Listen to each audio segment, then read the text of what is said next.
ದಸರಾ ದೀಪಾವಳಿಗೆ ಪಳಾರ ಮಾಡೋದಿದ್ರೆ ಹಿಂಗೆ ಮಾಡಿರಿ. ನಮಸ್ಕಾರ ರೀ ಎಲ್ಲರಿಗೂ. ನಾ ಇವತ್ತು ನಿಮ್ಗೆ ಚೂಡಾ ಪೇಪರ್ ಅವಲಕ್ಕಿ ಮಾಡೋದು ಹೆಂಗಂತ ಹೇಳ್ಕೊಡ್ತೇನೆ ರೀ. ಸಂಜೆಗೆ ಚಾ ಜೋಡಿ ಖಾರ ಖಾರ ಕುರು ಕುರು ತಿನ್ನಕ್ಕೆ ಭಾಳ ಚಲೋ ಅನ್ನಿಸ್ತಾವೆ ರೀ. ಮೊದಲು ಪೇಪರ್ ಅವಲಕ್ಕಿ ತೊಗೊಂಡು ಸ್ವಲ್ಪ ಬಿಸಿಲಿಗೆ ಒಣಗಿ ಹಾಕೋಬೇಕು ರೀ. ಬಿಸಿಲು ಇರಲಿಲ್ಲ ಅಂದ್ರೆ ಇನ್ನು ಹೆಂಗೆ ಬಿಸಿ ಮಾಡ್ಕೊಳಕತ್ತೇನಲ್ಲ ರೀ, ಹಿಂಗೆ ಸಣ್ಣಗೆ ಇಟ್ಟು ಬಿಸಿ ಮಾಡ್ಕೊಂಡು ಅದನ್ನು ಸ್ವಲ್ಪ ಪೇಪರ್ ಮೇಲೆ ಒಣಗಿ ಹಾಕ್ಬೇಕು ರೀ, ಆರಕ್ಕೆ ಹಾಕ್ಬೇಕು ರೀ. ನಂತರ ಇನ್ನು ಒಗ್ಗರ್ಣೆಗೆ ರೆಡಿ ಮಾಡ್ಕೋಬೇಕು ರೀ. ಒಗ್ಗರ್ಣೆಗೆ ಏನೇನು ಸಾಮಾನು ಬೇಕಂದ್ರೆ ಜೀರಿಗೆ ಪುಡಿ, ಹವೀಜ್ ಪುಡಿ, ಮೆಣಸಿನ್ಕಾಯಿ, ಕರಿಬೇವು, ಬೆಳ್ಳುಳ್ಳಿ, ಜೀರಿಗೆ, ಪುಟಾಣಿ, ಶೇಂಗಾ, ಉಪ್ಪು, ಸಕ್ರೆ ಪೌಡ್ರ್ ಮಾಡಿ ಇಟ್ಕೋಬೇಕು ರೀ. ಇನ್ನು ಇವನ್ನೆಲ್ಲ ಏನು ಮಾಡ್ಕೊಳ್ಳೋದಂದ್ರೆ ಒಂದೊಂದು ಫ್ರೈ ಮಾಡ್ಕೊಂಡು ಬಿಡೋದು ರೀ.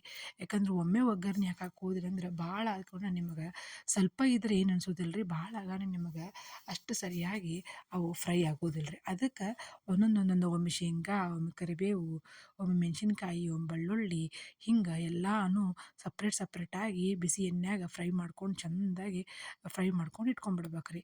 ಒಂದು ಮಾತು ನೆನಪಿರಲಿ, ಬೆಳ್ಳುಳ್ಳಿ, ಮೆಣಸಿನ್ಕಾಯಿ, ಕರಿಬೇವು ಫ್ರೈ ಮಾಡುವಾಗ ಭಾಳ ಚೆಂದಾಗಿ ಫ್ರೈ ಮಾಡ್ಕೋಬೇಕು ರೀ. ಅವು ಹಸಿ ಉಳಿದು ಅಂತಂದ್ರೆ ಅವಲಕ್ಕಿನೂ ಭಾಳ ಮೆತ್ತಗಾಗ್ಬಿಡ್ತಾವೆ ರೀ ಜಲ್ದಿನ. ನಂತರ ಒಂದು ಬಾಳ್ಗೆ ಒಳಗೆ ಎಣ್ಣೆ ತೊಗೊಂಡು ಸಾಸಿವೆ, ಜೀರಿಗೆ ನೀವೇನು ಫ್ರೈ ಮಾಡ್ಕೊಂಡು ಇಟ್ಕೊಂಡಿರ್ತಿರಲ್ಲ ಅವೆಲ್ಲ ಸಾಮಾನು ಹಾಕ್ಕೊಂಡು ಆಮೇಲೆ ಇದಕ್ಕೆ ಸ್ವಲ್ಪ ಅರಿಶಿನ, ಉಪ್ಪು, ಸಕ್ರೆ, ಈ ಜೀರಿಗೆ ಪುಡಿ, ಹವೀಜ್ ಪುಡಿ ಇವನ್ನೆಲ್ಲ ಹಾಕ್ಕೊಂಡು ಮಿಕ್ಸ್ ಮಾಡ್ಕೋಬೇಕು ರೀ. ಇಲ್ಲಿ ಭಾಳ ಹೊತ್ತನೂ ನೀವು ಬಿಸಿ ಮಾಡೋ ಅವಶ್ಯಕತೆ ಇಲ್ಲ ರೀ.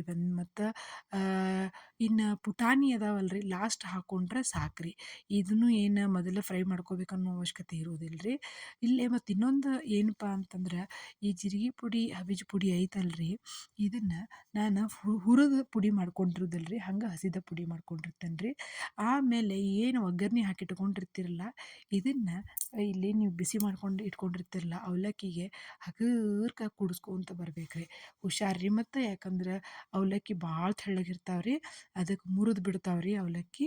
ಮುರಿಲಾರ್ದಂಗೆ ನಿಧಾನಾಗಿ ಅವನೇನು ಮಾಡ್ಕೋಬೇಕಂದ್ರೆ ಒಗ್ಗರ್ಣಿನ ಕೂಡಿಸ್ಕೋಬೇಕು ರೀ. ಹಿಂಗೆ ಹಗುರ್ಕ ಒಗ್ಗರ್ಣೆ ಕೂಡಿಸ್ಕೊಂಡ್ರೆ ಅಂತಂದ್ರೆ ನಂತರ ಒಂದು ಪೇಪರ್ ಕವರ್ನಾಗ ಹಾಕಿ ಚೆಂದಾಗಿ ಕಟ್ಟಿಟ್ಕೊಂಡ್ಬಿಡ್ಬೇಕು ರೀ.